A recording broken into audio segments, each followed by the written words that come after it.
Hi everyone, my name is Satvik of Computer Science Branch, Section C, roll number 20951A05G4.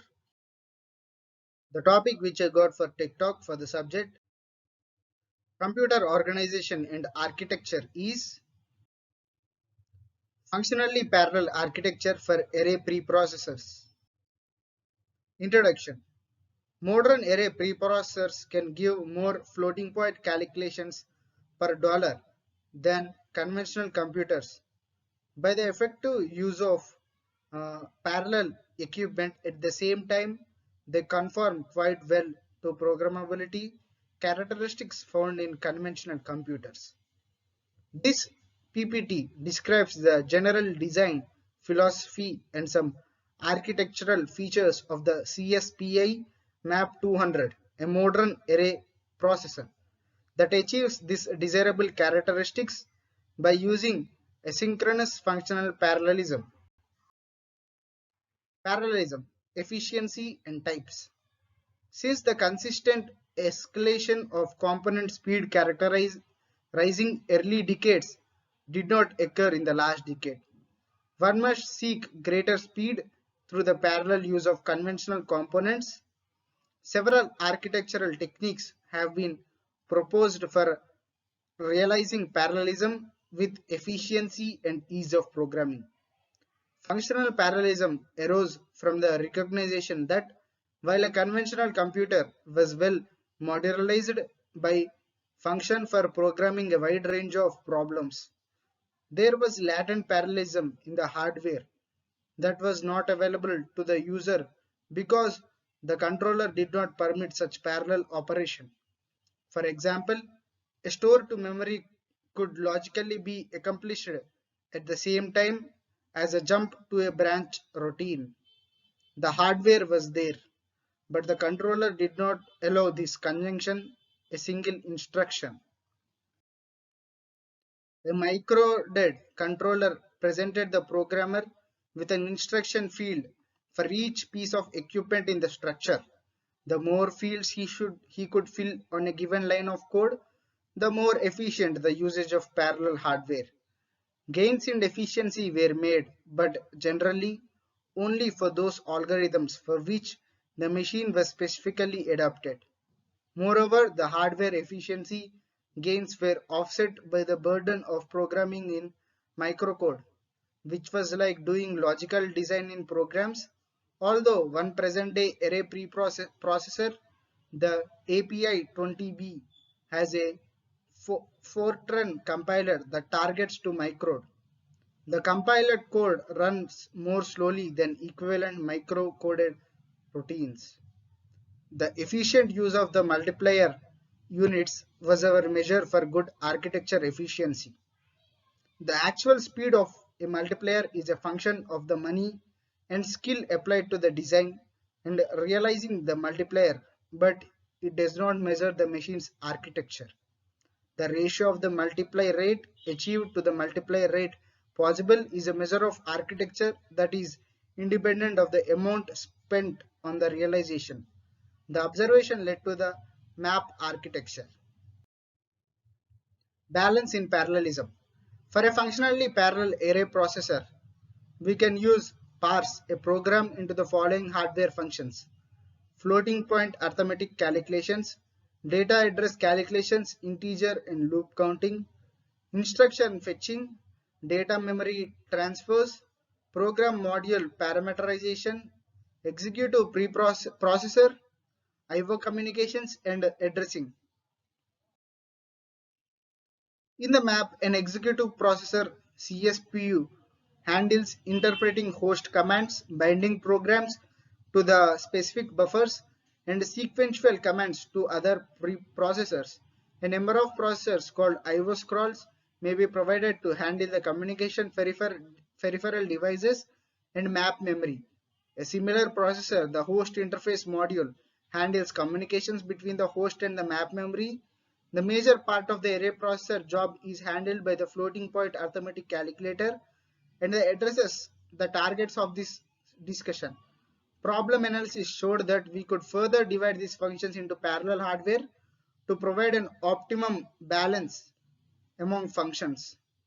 Just as the capacity of each production machine in a factory should match that of the others to prevent bottlenecks, so calculation facilities must have commensurate capabilities to avoid computational bottlenecks. For example, a study of various algorithms revealed a ratio of adds to multiplies that varied from 1 to 4, with important algorithms clustering around 1.5 to 1.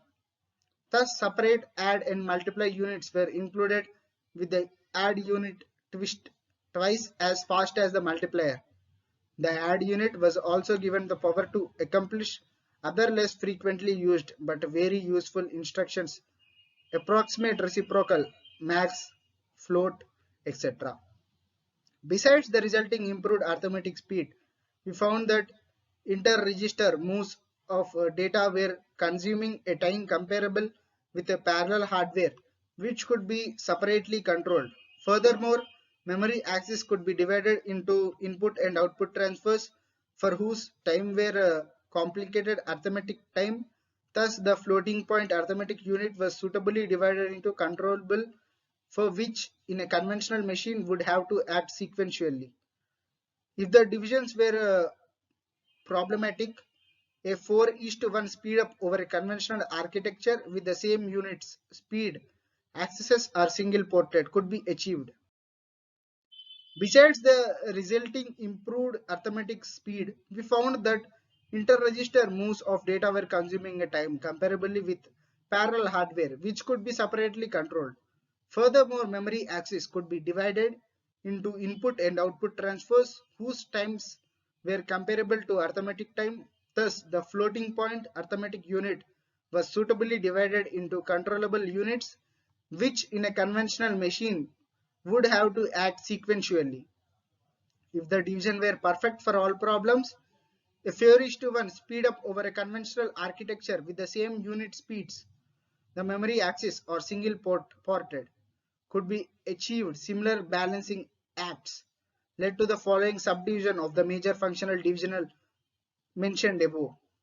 Floating point arithmetic unit contains multiplier, adder or miscellaneous instructions, internal register transfer, input data queue and output data queue. Whereas address calculation and loop counting unit includes calculation and counting, memory transfer controller, input address FIFO, output address FIFO. Decoupling the units. Achieving the desired efficiency and programming ease depends on the choice of functional breakdown and on the decoupling of these functions so that each can proceed at its own pace without waiting for another unit to complete its task. The map architecture uses several techniques for decoupling the balanced units already described data and access queues. Automatic memory access sequencing, loop completion, semaphores, and sequential instruction overlap. The map 200 has an asynchronous integer addresses separate from its floating point arithmetic unit.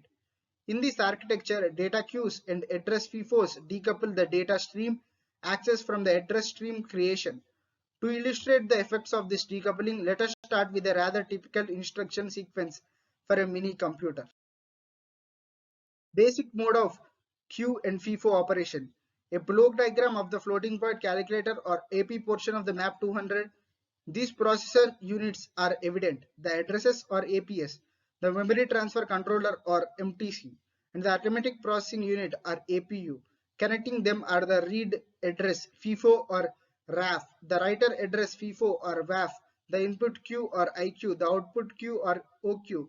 These units operate asynchronously from each other. Thus, the addresses objective is to provide data addresses and try to keep the RAF and the WAF full. The MTC, seeing a read address in the RAF and a space in the IQ, will execute a read from memory. Alternatively, a write address in the WAF and data in the OQ will cause the MTC to execute a memory write. Memory is whereas the MTC is a fixed set of logic. It could be emphasized that these three units operate at their own speeds. Independently of each other, the FIFOs and queues provide elastic coupling. The basic philosophy of operation is to Do it if you can. If not, wait. The basic status of the FIFO's full, not empty, and empty is used to communicate the need to delay execution of an operation. Programming optimization. While we do not intend to thoroughly discuss techniques of programming optimization, a few comments are in order. In any architecture, software pipelining to improve execution times is machine dependent. For example, a little thought will indicate that the code given above for the APU is not Optium. The multiply command at a plus 2 is executed sequence with loop testing command at a plus 4. In other words, the multiplier is being used for some portion of the loop. This is a architecture of map 200 system.